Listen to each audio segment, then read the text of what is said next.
Good evening. Welcome to South Asia Newsline. I'm Yeshi Chonsom.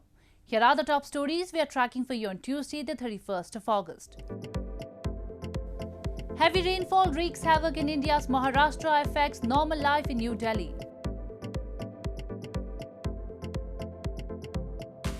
Taliban celebrate victory as last US troops leave Afghanistan.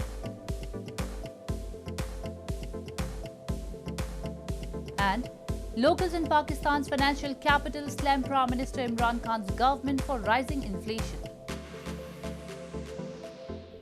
And now for all the details.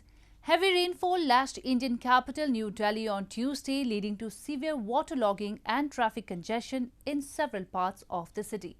Meanwhile, at least one person was killed due to floods in Jalgaon district of western Maharashtra state on Tuesday.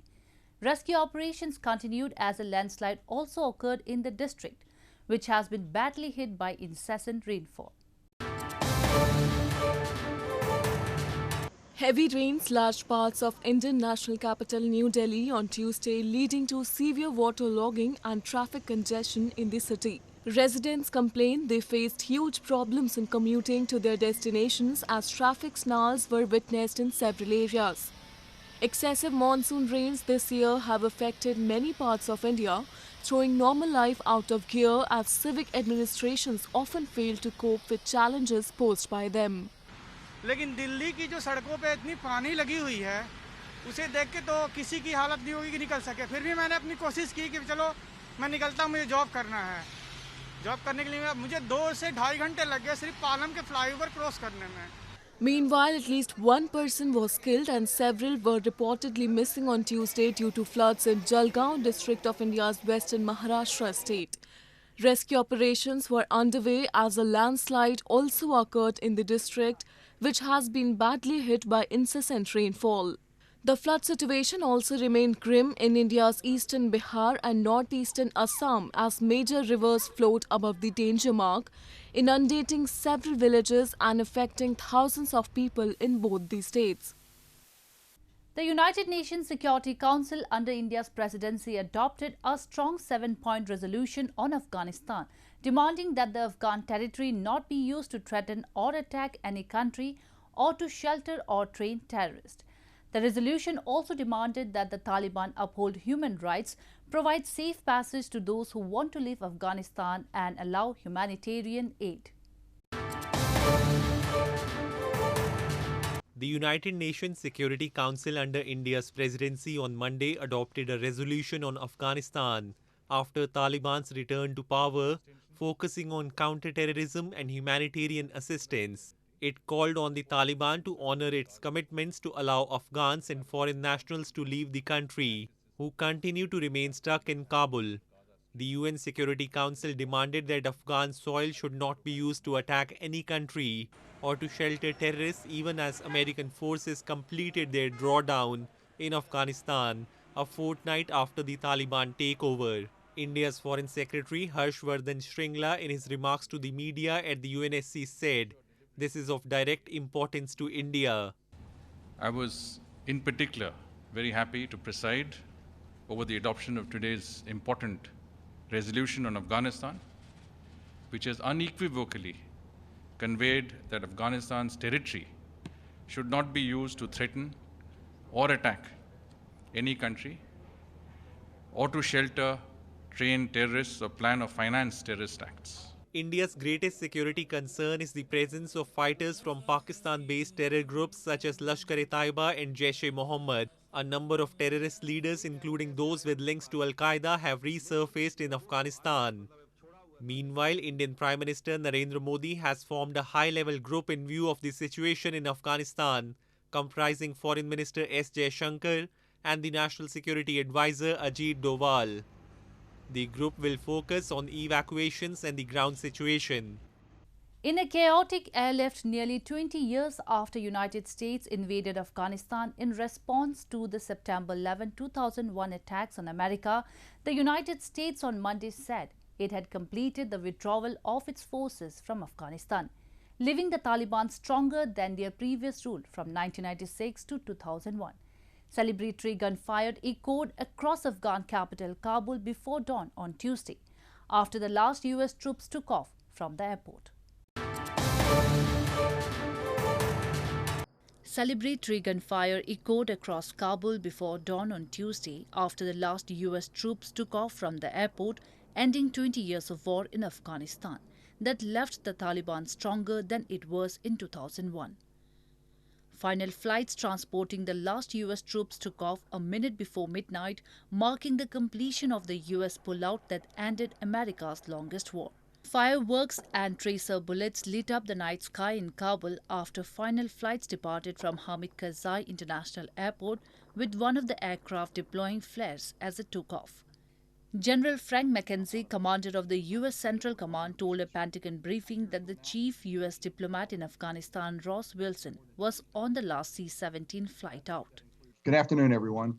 I'm here to announce the completion of our withdrawal from Afghanistan and the end of the military mission to evacuate American citizens, third country nationals, and vulnerable Afghans. The last C-17 lifted off from Hamid Karzai International Airport on August 30th, this afternoon, at 3:29 p.m. East Coast time. Later in a speech hours after withdrawal of the last US troops from Kabul airport, Taliban spokesman Zabihullah Mujahid told members of an elite Taliban unit on Tuesday that Taliban soldiers should treat the people well and they have the right to peace. Forced into a hasty and humiliating exit, Washington and its NATO allies carried out a massive but chaotic airlift over the past 2 weeks, but still left behind tens of thousands of Afghans who helped Western countries and might have qualified for evacuation. The 20-year conflict took the lives of nearly 2,500 US troops and an estimated 240,000 Afghans and cost some $2 trillion. In news from Pakistan, Pakistan's Foreign Minister Shah Mahmood Qureshi on Tuesday held talks with his German counterpart Heiko Maas in Islamabad and discussed bilateral ties and the evolving situation in Afghanistan. Both the leaders said they now expect that Taliban will soon form an inclusive government in the war-torn country. Pakistan's Foreign Minister Shah Mahmood Qureshi on Tuesday met his German counterpart Heiko Maas in Pakistani capital Islamabad to discuss bilateral ties and the evolving situation in Afghanistan. The meeting came hours after the withdrawal of the last international troops from war-torn Afghanistan.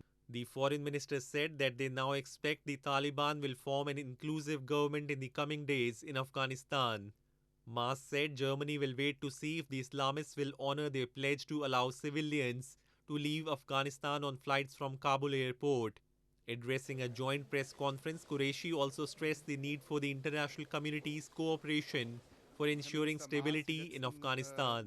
This is a pivotal moment in Afghanistan's history. The international community must remain engaged.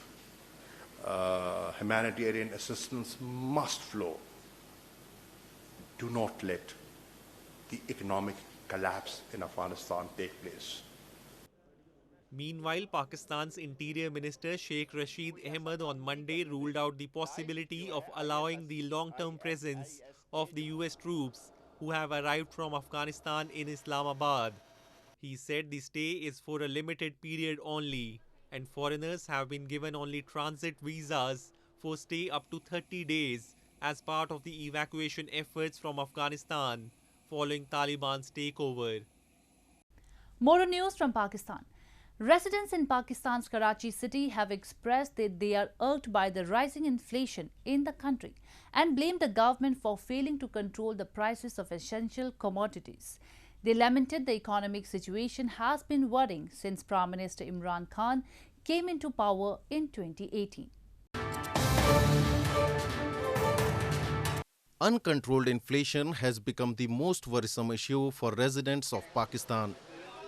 Locals in the country's financial capital Karachi expressed their dismay over the frequent hike in fuel prices in recent months, which has made food products costlier as they are transported via road. They blamed poor people have been squeezed dry trying to survive the inflation and complained that government does not understand how people are struggling to earn their daily bread amid the pandemic. गरीब को गरीब कर रहे हैं, अमीर अमीर हो रहा है हमारे मुल्क में. हमें तो समझ में नहीं आ रहा ये क्या हो रहा है. पेट्रोल पे कीमतें बढ़ रही हैं, आटा महंगा, दालें महंगी, सब्जियां महंगी, खाएंगे क्या हम? हवा खाएं या क्या खाएं? हुकूमत हमें ये भी बता दे कि हम क्या खाएं। सर ये एक चीज़ महंगी नहीं होगी, हर चीज़ महंगी हो गई है। जब से इमरान खान की हुकूमत आई है तो आवाम जो है जलील और बदकार हो गई है। उससे पहले लोगों का गुजारा चलता रहा, अभी तो कोई गुजारा भी नहीं चला। Meanwhile, a recent report by Pakistan's finance ministry has stated that the inflation may inch over 9% due to monetary expansion and a spike in international commodity prices. It said the current account deficit could remain over $500 million in August, risking the economic situation further. Bangladesh's first metro rail in capital Dhaka made the trial run Sunday on a section of the 20.1 kilometer project known as Mass Rapid Transit Line 6 or MRT6. The test run was flagged off by Bangladeshi Road Transport and Bridges Minister Abedul Qadir at its depot in Dhaka. The train, consisting of 6 carriages, made the trip from its depot and back after crossing 3 stations on its way without any passengers. According to the minister, if all trials and inspections go well, the train will be launched for public use next year in December after completing multiple stages of test and trial runs. The second phase of the performance test will begin in a few months from now.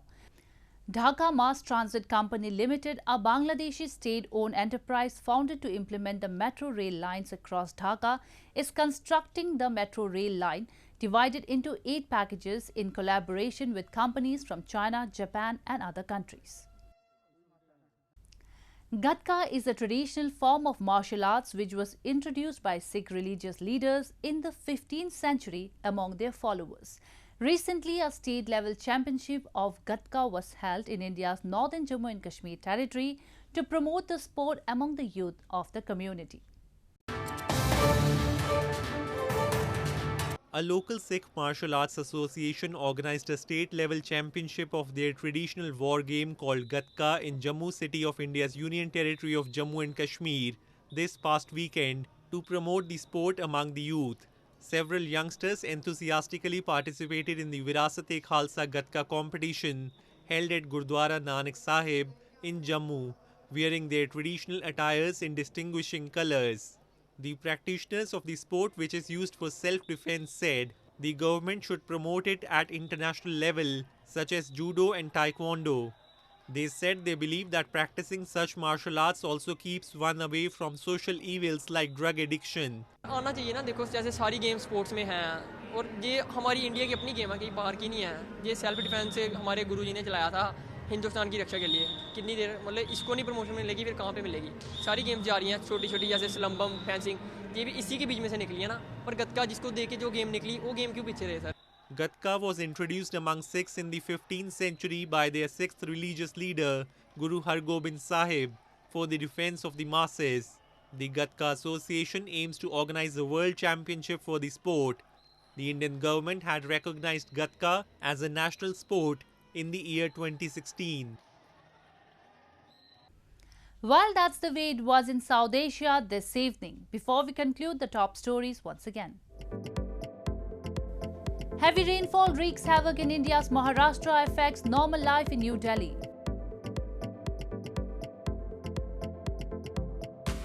Taliban celebrate victory as last US troops leave Afghanistan. And locals in Pakistan's financial capital slam Prime Minister Imran Khan's government for rising inflation. Now our viewers can watch the show on SouthAsiaNewsline.com. You can also visit us on Facebook.com/AsAsiaNewsline and follow us on Twitter @AsAsiaNewsline. That's all in tonight's edition. We will see you same time tomorrow. Good night.